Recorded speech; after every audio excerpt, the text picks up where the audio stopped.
Welcome to our channel. I'm Michelle. And I'm Jessie. And we're Moms on Crime. So welcome to our channel. This is our very first video and we're really excited. Jessie and I, we started off as co-workers and we became friends. And after a while, we both discovered that we have an interest in true crime stories and also like everything paranormal and all that stuff. So we both discovered also that we watch a lot of YouTube. We've been influenced by a lot of YouTubers like Bailey Sarian, Shane Dawson, Haley Reese, and Loie Lane. And BuzzFeed Unsolved. We can't forget them, right? Yes. We're obsessed with them too.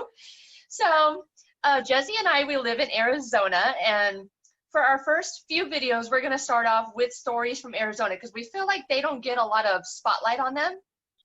So are you ready, Mama? I'm excited. What are we talking about today? So today, Mama, we're going to talk about Mark Goudeau, also known as the Baseline Killer. So Mark Goudeau, he was born September 6, 1964 in Phoenix, Arizona, born and raised. He was the 12th of 13 kids. Wow, that's a lot of kids. I can't even imagine. God bless his mom. I have two. I can't even. And we're both boy moms. I can't imagine. And from what I read, it was like a lot of boys. I can't imagine. No. My 3 boys are like equivalent to like 20 boys already. Yeah, my too. But thank God only one of mine is like a climber and like your boy's boy where he's like always falling down and doing crazy stuff. So yes, I don't know what I would do if they were both like that. I can, yeah. So in reading, I couldn't find a lot about the beginning of Mark Goudeau's life. Just besides being the 12th of 13 kids, it was said that his father was an alcoholic and a drug abuser. So the beginning of his life was pretty tumultuous and stormy with his mom and dad's relationship. As a child, his mom and dad broke up, it said, from his dad having an affair. Not long after, his mother passed away when Mark Goudeau was 12 years old. And there was older siblings. So it was said that Mark and the younger children were kind of split up amongst family members to take care of them once his mother passed away.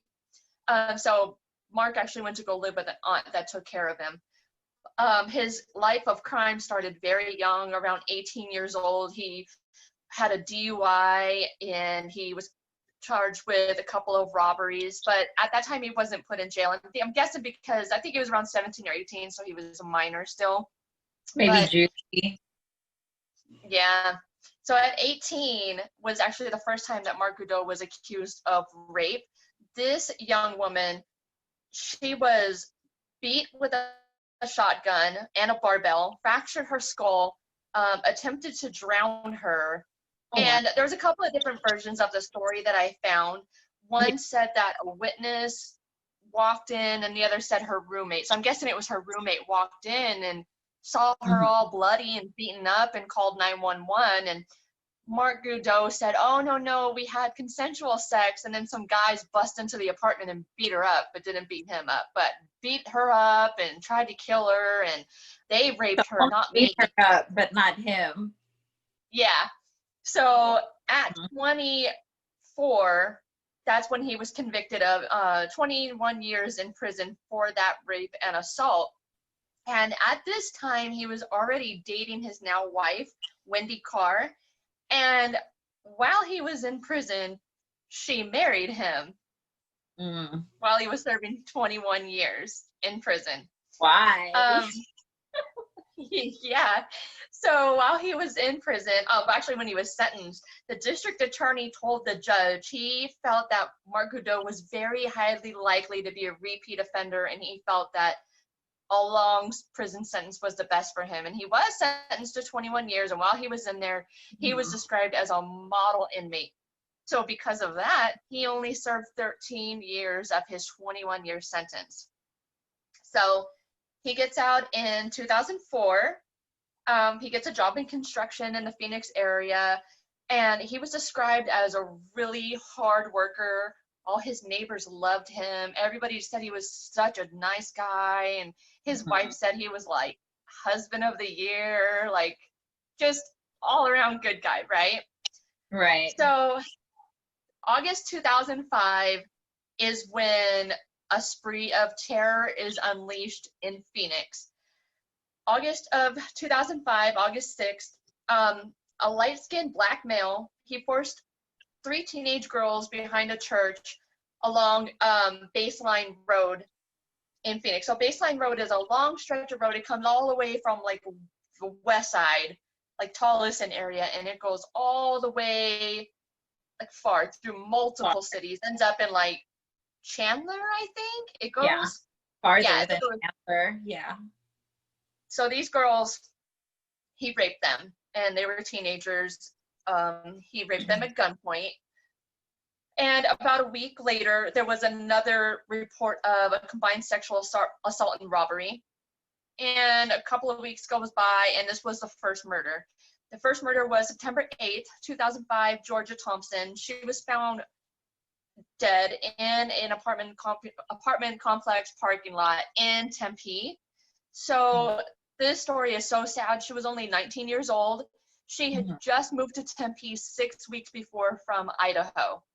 Oh, that's crazy. She worked at a bar. So she had gone out with her friend after her shift ended at a bar. Her friend picked her up from work, and they went out, and then her friend dropped her back off at the bar to pick up her car. And within an hour is when police got the 911 call that people had found a woman bleeding in a parking lot. And when they got there, she was deceased, shot in the head. So that's the first one that they linked to the Baseline killer. Just a few days later. Sad, though, and she's not even from here. She's not like, even from there, just moved here. Yeah. And you know, like, you can imagine like her parents, because we're parents. So you imagine her mom and dad, their daughter, only 19, moves away from home, goes to a big city like, you know, Phoenix, Tempe area. And in Tempe, that's close to ASU. It's close to the ASU campus. And I feel so bad for her parents, how scared they must have been in the first place. And then only 6 weeks later, their daughter's murdered here. Yeah. That is so sad, especially she was far from home. Can you imagine, like, getting that phone call, like, Mom? No. And at that time, the police thought maybe it was a robbery or attempted rape. They weren't sure. A week later, there was another report of a rape in East Phoenix. So far of all the crimes, the police didn't link them because they were pretty spread out. Like Baseline Road, like Central Phoenix, where the first rape happened with the 3 teenagers, that's not close to Tempe. Not at all. No. That's probably a 20-minute drive, 30 minutes on the street. And she's murdered in Tempe, and then back in East Phoenix. So think around like 32nd Street and Thomas. That's not very close to Tempe. That's another 20-minute drive at least, you know, especially with the traffic here. So police hadn't linked these all together yet. Because, I mean, you can imagine in a big city like Phoenix how many calls for robberies and rapes, you know what I mean, or attempted rapes. So police still hadn't linked them. It had been about a month and a half. We go to September 20th, 2005. This would be a rape. This rape right here would be very important in time. There was 2 sisters. One was very visibly pregnant. They were walking along Baseline Road. They were next to a park in Laveen, and they were approached by a light-skinned black male with a gun. And he forced them into some bushes, and he sexually assaulted one of the sisters while he held the gun to the pregnant sister's stomach. And he told the sister, "You're going to do whatever I tell you to do, and don't. I'm going to shoot her in the stomach, and then I'm going to shoot you both in the head." So this rape was very violent. He was very like vulgar, and the way that what he said to them, you know, like, "You're going to do what I say, I'm going to shoot you in the head, I'm going to shoot her in the stomach, and I'm going to kill the baby. That's during this rape, horrible. Who does isn't that horrible? Like, woman. Yeah. So I mean, of course you're going to do whatever he's saying. You know what I mean? Yeah. I wouldn't. To save, you know. Can you imagine that? Mm-hmm. Are you going to say no, and you're going to let your sister's baby die or your sister die? Like, you're going to do whatever he's telling you to do, you know? Yeah, that's horrible. Yeah. So in this rape, he knew that he got saliva on the sister he was raping. So he had this girl spit in her own hand and then get dirt, rub it together, and then rub it all over her body because he thought that would destroy the DNA evidence. Oh. So he didn't kill the sisters. He just raped one of them. Yeah, vicious rape. Very, just so sad. Shortly after that, there was another robbery in Tempe. So again, we jump from South Phoenix back over to Tempe. There's another robbery. And then on September 28th, so just a few days after that, there was another sexual assault and robbery in Central Phoenix. So they're still bouncing around. Police still have not linked all of these crimes together. You jump forward about a month, November 3rd, 2005, there was a small crime spree that happened in East Phoenix. There was a robbery at a restaurant around 8 o'clock at night, and then right after, there was a report of a rape right across the street, and the description from the robbery and the rape matched. It was a light-skinned black male wearing, he had dreadlocks, wearing like a fisherman's cap. So police knew it was the same person. The suspect description matched perfectly. And a few days later, over in the same area, not far from where the November 3rd crimes happened, another crime spree happened where the guy robbed a Mexican restaurant, and then like a couple doors down was a Little Caesars Pizza. So he robs a Mexican restaurant, runs into the Little Caesars, robs them, robs the people inside, and then he goes outside and there's a group of like 4 people standing out there and he robs them. And then this one would be very important to come too, because before he fled the scene, he fired off a round in the air. And police were able to grab the shell casing and keep it for evidence. And again, he was described as a light-skinned black male with dreadlocks and a fisherman's cap. He was just on a roll that night. Yeah, like, it's weird. You know what I mean? Like, it's like he wanted to see how far he could go, like what he could get away with. It's like his limits to find out, like, am I going to get caught this time? Or because like once you rob the first place, wouldn't you like assume they're going to call 911 or they got a panic button in there that they're going to push? Right. So as you're robbing Little Caesars, wouldn't you be thinking, like, the cops are on their way, they're going to catch me? Like, I don't, like, just brave. But he just like robbed 2 more places or 2 more people and fired a gun. I guess he just wanted to see, like, what can I get away with? But I bet after he shot the gun up in the air, do you think he thought, like, I'm leaving a shell casing behind? Or did he just, like, not even care? You know what I mean? Like, maybe it's just people like me and you that watch a lot of true crime stories. I'd be like, oh, shit, I just left a bullet. I just left a shell casing. Don't leave any evidence out there. Yeah. Oh, whatever. I saw, they actually have, like, still photos from the CCTV when he robbed the Little Caesars. So that was, like, pretty crazy to see. But I don't know the size of the cojones on that guy. Like, he's like, what? I'm gonna rob everybody tonight. I don't know. I think maybe he was just testing his limits. Maybe he was testing to see how fast Phoenix police would respond. Maybe. I don't know. Yeah. Maybe. Who knows?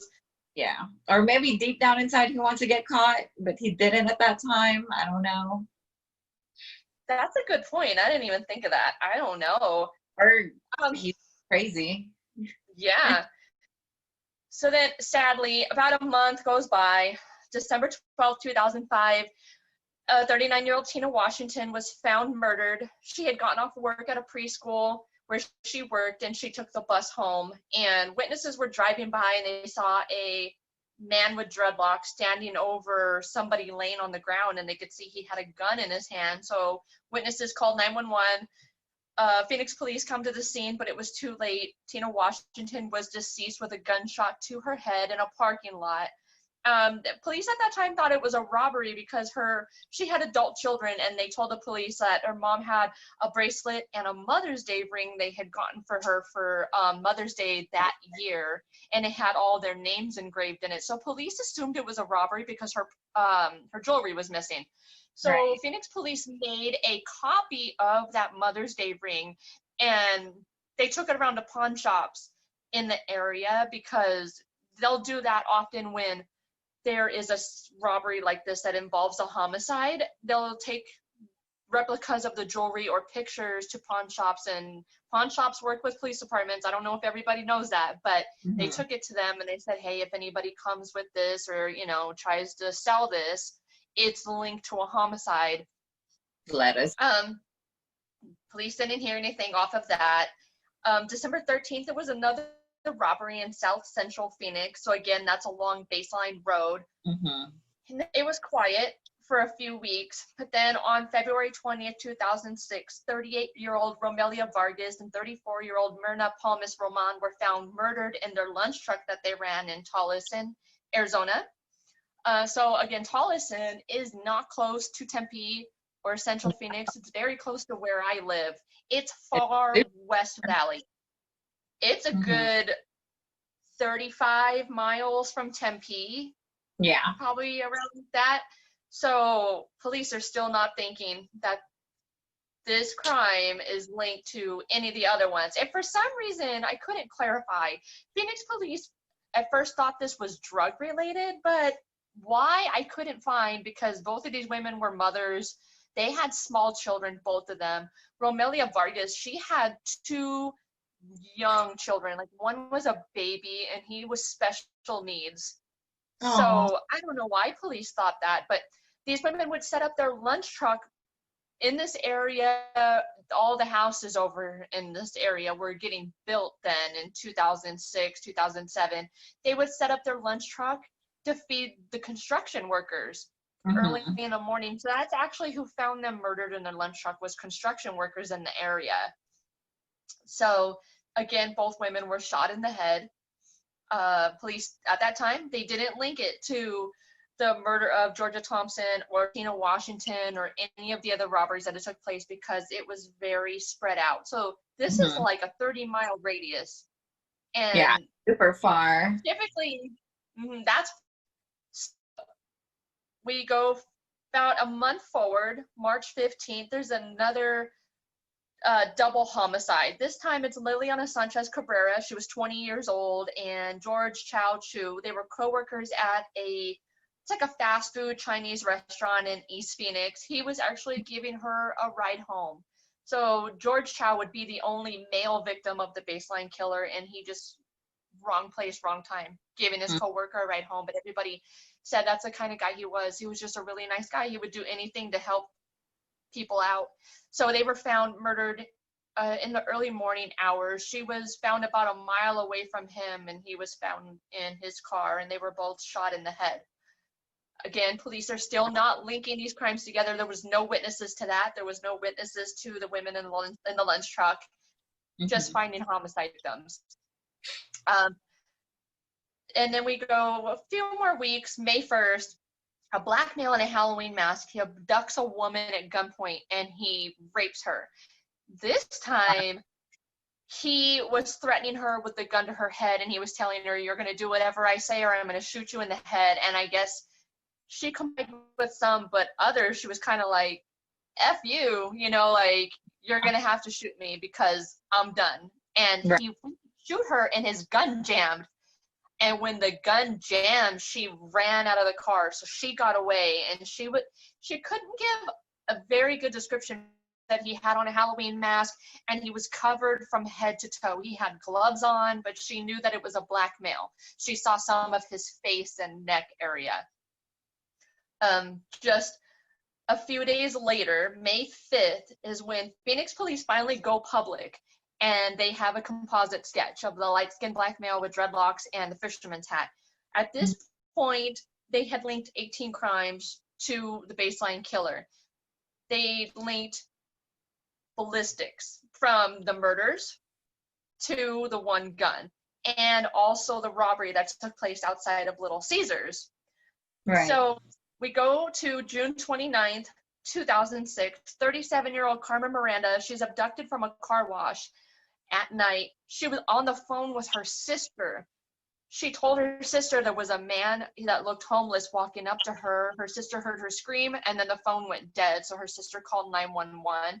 And I believe her sister knew where she was. So police responded pretty quickly, but by the time after it was too late, they found her murdered in her car about 100 yards away behind a barber shop.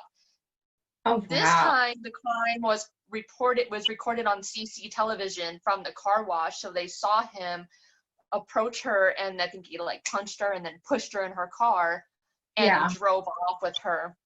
She was also shot in the head. I'm not sure if she was raped. There's not a lot of description on that. Maybe not. The cops were right away. Yeah. So 911 call. So 2006, August of 2006, the police had released that composite sketch of the man with the dreadlocks and the fisherman's hat. So what I read is, because Mark Goudeau was out on parole, he was a convicted felon for the rape that he had done when he was younger. There was his parole officer actually saw the composite sketch, and it got the wheels turning in his head. So he actually contacted Phoenix police, and he said, hey, I've got this parolee, and he looks a lot like the composite sketch to me. So at this time, Phoenix police start investigating him, and they realize Mark Goudeau lives within like 3 blocks of where Carmen Miranda, the lax victim, was murdered. And police had Mark Goudeau's DNA in evidence from when he got released in 2004. If you're a convicted felon, they take a DNA sample from you and they enter it into the database. So if you ever do another crime, they're going to link it to you. So all that time had gone by. He had been released from prison almost 2 years before they ran his DNA, before they put it into the system. And that's when they got a hit. They got the hit for the double rape, or the rape of the 2 sisters. He actually did leave DNA behind. So it wasn't a full match, but a partial match. So on September 4th, 2006, Phoenix police arrested 41-year-old Mark Goudeau. They arrested him in his home when he was getting off work, and right down the street from, it's like within 5 miles of where most of the rapes and robberies happened in East Phoenix. So he was tried for 67 felonies. So that includes 9 murders, because once they arrested him, they were able to link more crimes to him. There was more rapes and a couple of more murders that took place that they didn't initially link to the baseline killer. When they arrested him, they served a search warrant on his house. So this would end up causing a little bit of controversy. They served a search warrant then, and they really didn't find much. And police went back in October and served another search warrant. And they're saying it's because he had a lot of shoes. So at this time, they were able to collect more shoes, and why they didn't do it the first time, I don't know. But on the second search warrant is when they say they found Tina Washington's her Mother's Day ring and her bracelet in a baggie, like stuffed up in a shoe up in his closet. And they found a toy gun and some Halloween mask, but they didn't specifically find the gun used in the homicides, and they didn't find the disguises that he wore. So Mark Goudeau's wife, Wendy Carr, she's been very outspoken against the Phoenix police, saying that they framed her husband and that, he's a good guy and he didn't do this, and he was a changed man that found God. So his wife is like a total ride or die for her husband. That's stand by your man. Like, he's innocent. You know, I might have married him while he was in jail for rape before, but there's no way he came out and did all exactly. these crimes. And she waited 13 years for him. So. She is like, she's a ride or die. And I do not think that I, unfortunately, would wait for my husband. I don't think I would marry somebody that was in jail No, for rape. if I was single and then my boyfriend at the moment goes in jail, I don't think I would wait 13 years. Especially No. if I was convicted of rape. No. And a brutal rape. Imagine that. Like, exactly. That's your out right there. That's your like, right. Okay. That's like your red flag right yeah. there. Like, no. Yeah, that's when you're calling your friends like, girl, he got arrested for rape and he tried to kill this girl. Like, right. You know. So yeah. She was very outspoken. Saying Phoenix police framed him. She said they planted evidence. They ended up finding blood splatter on some of his shoes, and they later linked it to 2 of the murder victims. So he goes on trial, and while he's in prison, there was a report that was released from Phoenix police, or it was leaked. I don't know how it got out there, but that's when it was kind of out there that Phoenix police had actually looked at up to 10 other men in connection with these murders and rapes. And one guy, they looked at him pretty hard. His name was Terry Wayne Smith. He actually lived in the Levine area. So that's very close to a couple of the rapes that happened and the double murder in the lunch truck in Tolleson. They looked at him really hard. He had served prison time for threatening his family with a gun. He had a lot of mental issues. He was actually arrested about a mile away from the double homicide scene in Tolleson, like a day later. Police like ran into him at like a bus stop, or somebody called 911 on him because he was acting erratic. But they looked into him and they discovered that he was actually in prison at the time of a few of the homicides. But there was actually, I believe it's a retired Phoenix police detective who still does not believe that Mark Goudeau committed all the crimes on his own. Like, because as he said, typically if there's a serial killer, they stay within a 5-mile radius. They don't travel all around and then come right back. You know what I mean?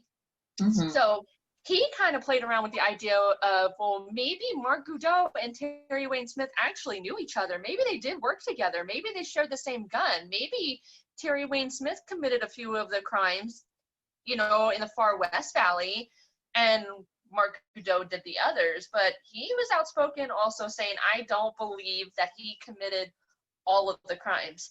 But in October 31st of 2011, Mark Goudeau was found guilty of, I mean, like, seriously, 9 murders, 15 rapes. It's like 67 felonies. It's a whole list.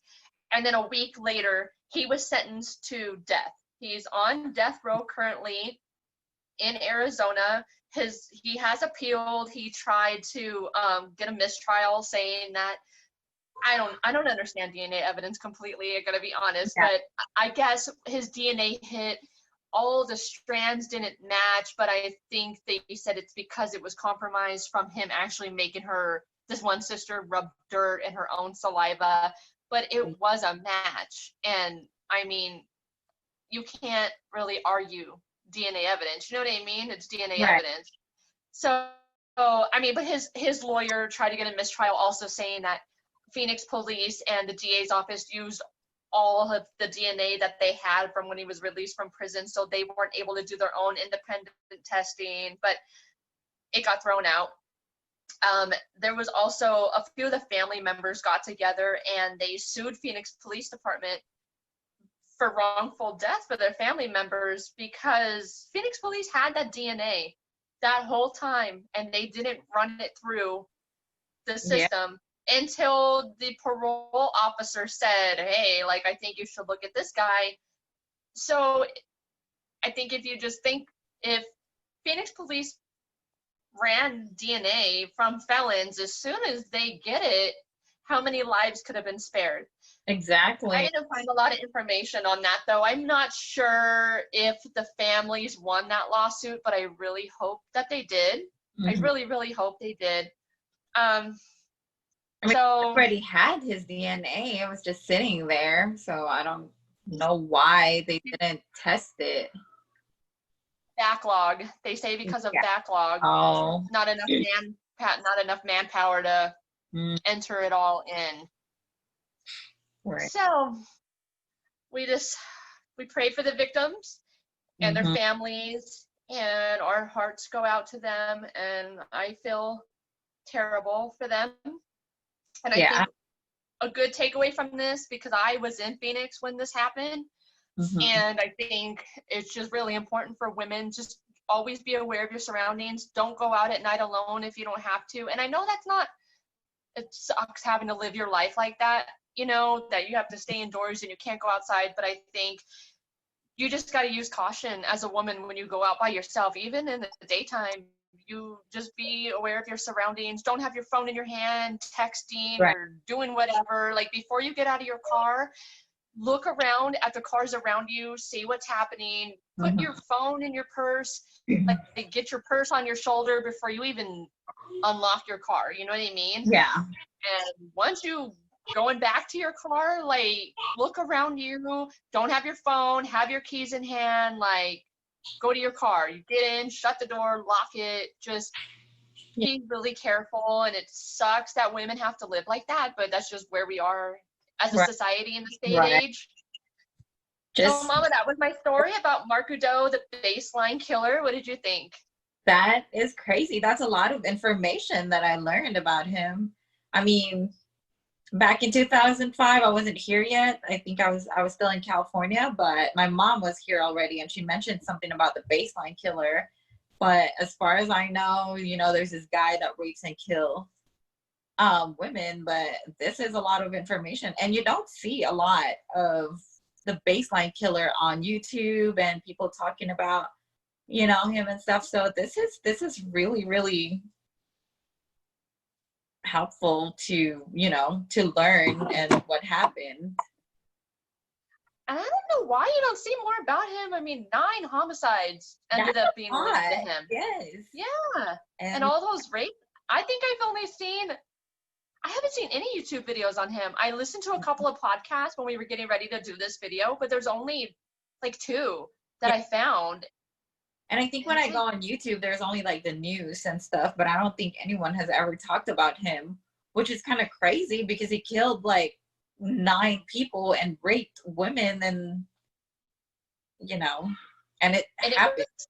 It was vicious too. When he would rape them, he was very vicious, like very just aggressive. Very aggressive. And when he was on trial, he got to speak to the jury when he was sentenced, and his thing was, I'm not a wolf in sheep's clothing, I'm a good guy. And I think we've watched a lot of true crime. I think it's just something with serial killers. There's a switch that they can flip. And, his wife saying like, oh, he's such a good guy, and his coworkers and neighbors, only saying good things about him. But I think it's just like a monster inside them that they can't contain, that they have to get it out. And of course, if you want to uphold this image of a good guy, you're not going to be abusive to your wife. You know what I mean? Right. Like, you got an image to uphold. It's like, and that's happened. You're living a double life, He's not the only one, like Ted Bundy, who had a girlfriend. His girlfriend didn't know what he was doing. Yeah, BTK. That guy was married for over 20 years. He had children, adult children, when he was arrested. He was active in his church. Like, I don't know, when I was watching him, because that's actually, you can find that on YouTube, like when he's talking to the jury, and like, I'm not a wolf in sheep's clothing, you got the wrong guy. Yeah. Okay. Like, sometimes it is crazy. You never know. Maybe your neighbor or the people across the street. I would love to talk to his wife and just be like, what were you thinking? Do you Right? have that bad? Like, is your self-esteem, is it that? Like, you have low self-esteem? Like, what is your problem? Like, Yeah. It's like, what did you see in him? he's a good guy. He would never. Yeah. Tell that to the families of his victims. Yeah. So, Mama, that was the story of Mark Goudeau. That's really good. That's a lot of information. So guys, like we said, this is our first channel. If you guys liked it, don't forget to like and subscribe. And please make sure you hit the notification bell so you know whenever we upload. And if you have any stories that you would want us to read, please leave it below in the comments, because we're always looking for stories to watch or learn about on our own. Yes. And stay tuned for our next video. So like Michelle said earlier, we're going to keep it local for now. And then we're going to expand more outside our state. So thanks for watching, you guys. We'll see you next time. Bye.